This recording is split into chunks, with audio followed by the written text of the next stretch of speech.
Assalamualaikum warahmatullahi wabarakatuh. Halo semuanya, nama saya Dimas Saputra dan saya merupakan mahasiswa dari Sisipol Raja Haji Tanjung Pinang. Nah, pada kesempatan kali ini saya akan merekam video jawaban dari soal-soal yang diberikan oleh Pak dosen dalam rangka ujian tengah semester genap pada mata kuliah Pengantar Ilmu Administrasi Publik. Baik, tanpa membuang-buang waktu, saya langsung saja masuk ke materi yang akan saya bahas dan saya akan juga membaca pertanyaan yang ada. Pertanyaannya juga terpampang di layar. Untuk soal pertama, banyak masyarakat awam mengeluhkan bahwa pelayanan di instansi pemerintah seperti pengurusan KTP atau sertifikat tanah seringkali lebih lambat dibandingkan pelayanan di bank swasta. Pertanyaannya, A. Berdasarkan perbedaan karakteristik pokok antara administrasi publik dan administrasi privat, mengapa fenomena tersebut bisa terjadi secara alamiah? Menurut saya, kenapa bisa terjadi? Karena administrasi publik dan administrasi privat ini berbeda. Kalau administrasi publik itu fokusnya pada pelayanan publik, atau bisa kita sebut dengan yang berkaitan dengan birokrasi. Lalu untuk administrasi privat itu fokusnya pada profit dan efisiensi. Tentunya dikatakan profit karena mereka fokusnya pada keuntungan di bidang swasta. Mengapa bisa lebih cepat? Karena mereka fokusnya pada kepuasan pelanggan agar bisa balik lagi dan memberikan keuntungan yang lebih banyak bagi mereka. Jadi tentunya mereka untuk pelayanan wajar saja lebih baik. Karena di bank swasta itu contohnya di bank ya, yaitu emang fokusnya pada profit. Kalau administrasi publik atau pelayanan pemerintah itu fokusnya itu ya emang pada pelayanan masyarakat yang lebih banyak ya. Jadi wajar saja prosedurnya lebih rumit dibandingkan administrasi privat atau kita bisa katakan di bidang swasta. Untuk pertanyaan B, jika pemerintah daerah mengadopsi paradigma New Public Management atau kita singkat dengan NPM, strategi apa yang bisa ditiru dari bank swasta untuk mempercepat pelayanan pemerintah tersebut? Jelaskan resiko dari penerapan strategi tersebut bagi masyarakat pesisir yang kurang mampu. Kalau pakai konsep NPM, pemerintah bisa niru seperti digitalisasi layanan, jadi bisa serba online, nggak harus offline aja. Itu yang bisa kita contoh dari pelayanan di bidang swasta atau administrasi private ya. Lalu selanjutnya penyederhanaan prosedur. Yang seperti yang kita bahas tadi, di swasta itu prosedurnya itu lebih mudah dibandingkan eh, di pelayanan publik atau pemerintahan. Saya pikir mungkin pemerintah bisa eh, mengambil contoh untuk prosedur yang ada, mungkin lebih dipermudah dibandingkan sebelumnya. Ya walaupun mungkin tidak bisa sebaik swasta, mungkin bisa kita ambil contohnya sebagian saja gitu. Atau mungkin sama sistem antrian modern. Mungkin yang kita lihat di pelayanan publik di mana aja, di kantor-kantor Dukcapil atau gimana. Mungkin antriannya tuh kadang panjang banget dan kadang itu kurang tertata dengan baik. Menurut saya itu mungkin kita bisa mengambil contoh dari swasta yang udah menyediakan antrian online. Bisa saja kita menyediakan seperti itu juga. Dan menurut saya contoh-contoh itu bisa dilaksanakan oleh pemerintah. Walaupun mungkin tidak sebaik swasta, mungkin kita bisa menjadi lebih baik sih. Nah, untuk resikonya, untuk masyarakat pesisir yang kurang mampu, tentunya tadi yang saya bahas itu lebih banyak ke contoh yang bisa diambil tuh lebih ke digital kan.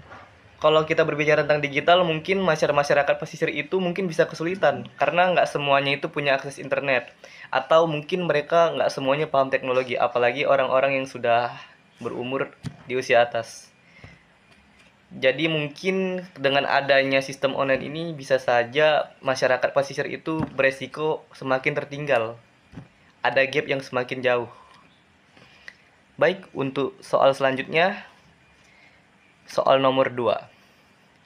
Dalam sejarah perkembangan ilmu administrasi publik, posisi warga negara terus mengalami pergeseran. Jelaskan perbedaan mendasar bagaimana birokrasi memandang warga negara pada era Old Public Administration atau kita singkat dengan OPA dibandingkan dengan era New Public Service atau NPS. Berikan satu contoh konkret penerapan prinsip pemerintah melayani bukan mengemudi di Provinsi Kepulauan Riau. Menurut saya di zaman OPA atau Old Public Administration, masyarakat itu dianggap cuman sebagai objek. Jadi cuman ikut aturan saja, itu di OPA. Nah, kalau untuk di NPS, masyarakat itu dianggap sebagai warga aktif yang ikut terlibat. Contoh konkret penerapan prinsip pemerintahan melayani bukan mengemudi di Provinsi Kepulauan Riau bisa kita isi. Contoh konkretnya itu di kota kita sendiri, yaitu Kota Tanjung Pinang. Pemerintah kota baru saja mendirikan sebuah perencanaan seperti Musrenbang. Apa itu Musrenbang? Yaitu Musyawarah Perencanaan Pembangunan di Tanjung Pinang. Nah, jadi dari program ini masyarakat itu bisa ikut kasih usulan pada pembangunan. Jadi pemerintah itu sekarang lebih ke melayani, bukan ngatur sepenuhnya.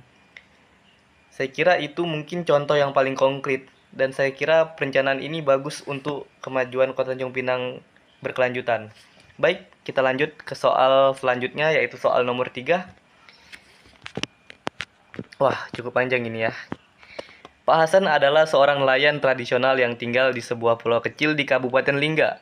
Untuk mengurus perpanjangan izin operasional pompongnya agar bisa mendapatkan bantuan solar subsidi, ia harus berlayar selama 5 jam ke ibu kota kabupaten. Sesampainya di Dinas Perikanan, berkasnya ditolak karena kurang satu stempel dari kepala desa lamanya. Pak Hasan terpaksa pulang dan membuang biaya bahan bakar yang mahal. Seminggu kemudian ia kembali, namun pejabat yang berwenang menandatangani izin sedang dinas luar ke Jakarta selama 3 hari. Tidak ada pejabat pengganti yang berani mengambil keputusan. Pertanyaannya, lakukan diagnosis berdasarkan teori patologi birokrasi. Sebutkan dan jelaskan minimal 2 penyakit birokrasi yang terjadi pada kasus Pak Hasan. Menurut saya, pertama itu karena mungkin prosedurnya rumit sih. Rumit banget. Itu menurut saya udah menjadi penyakit di birokrasi sih. Prosedur yang rumit itu udah menjadi penyakit sih. Lalu penyakit selanjutnya menurut saya itu nggak ada yang berani menjadi pengganti. Harusnya tuh ada pejabat yang menggantikan posisi yang kosong. Jadi harus ada keberanian, mungkin harus ada kesiapan juga. Apalagi ya seperti kisah Pak Hasan ini cukup uh, cukup meng, cukup membuat iba karena dia uh,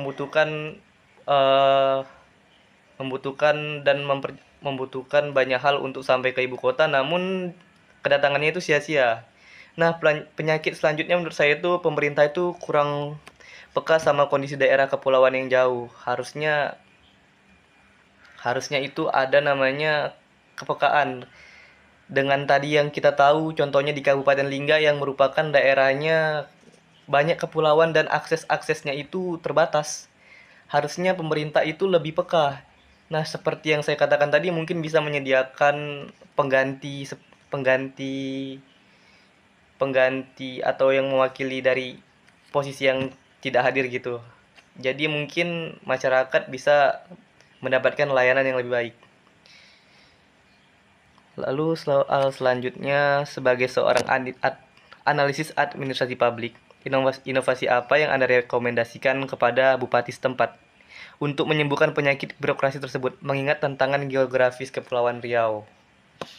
Menurut saya solusinya itu bisa membuatkan pelayanan keliling ke pulau-pulau, atau bisa juga menggunakan sistem digital yang sederhana.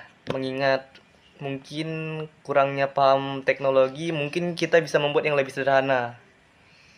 Atau mungkin kita bisa solusi yang paling masuk akal dari kasus tadi, mungkin kita harus memberikan wewenang ke pejabat pengganti biar nggak terhambat. Seperti tadi itu harusnya dari pemerintah pemerintah pusat daerah ya, pusat kabupaten harusnya itu memiliki kesiapan yang lebih karena mengingat kondisi geografis dari daerah tersebut.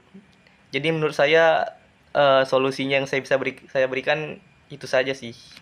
Lalu lanjut pada soal selanjutnya, untuk mewujudkan good governance,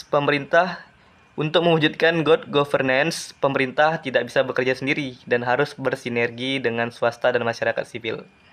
Pertanyaannya, jika Anda menjadi seorang camat di wilayah pesisir Tanjung Pinang yang ditugaskan mengatasi masalah sampah laut, bagaimana Anda menerapkan fungsi manajemen POAC atau Planning, Organizing, Actuating, Controlling dengan melibatkan ketiga pilar good governance tersebut?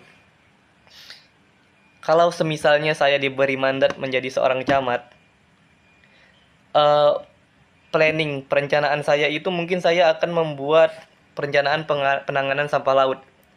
Untuk organizing, saya melibatkan pemerintah, swasta, masyarakat, jadi semuanya itu bisa bekerja sama. Lalu untuk actuating, adakan aksi bersih pantai dan edukasi kepada masyarakat-masyarakat. Dan controlling itu lakukan pengawasan dan evaluasi. Apa yang kurang, apa yang perlu ditambah. Jadi harus ada evaluasi agar semakin hari semakin baik. Lalu untuk soal selanjutnya, gaya kepemimpinan seperti apa yang Anda gunakan untuk menggerakkan warga yang mau berpartisipasi? Jelaskan alasannya. Gaya pemimpinan yang saya akan pakai yaitu mungkin partisipasif. Jadi nggak cuma pemerintah yang bekerja, masyarakat bekerja, semua pihak-pihak yang ada saling bekerja sama. Karena kita menggunakan seperti konsep tadi yang namanya NPM ya. Konsep NPM itu maaf saya ralat, NPS. Jadi masyarakat dianggap sebagai warga yang ikut terlibat. NPS itu menurut saya adalah kemajuan dari birokrasi sih.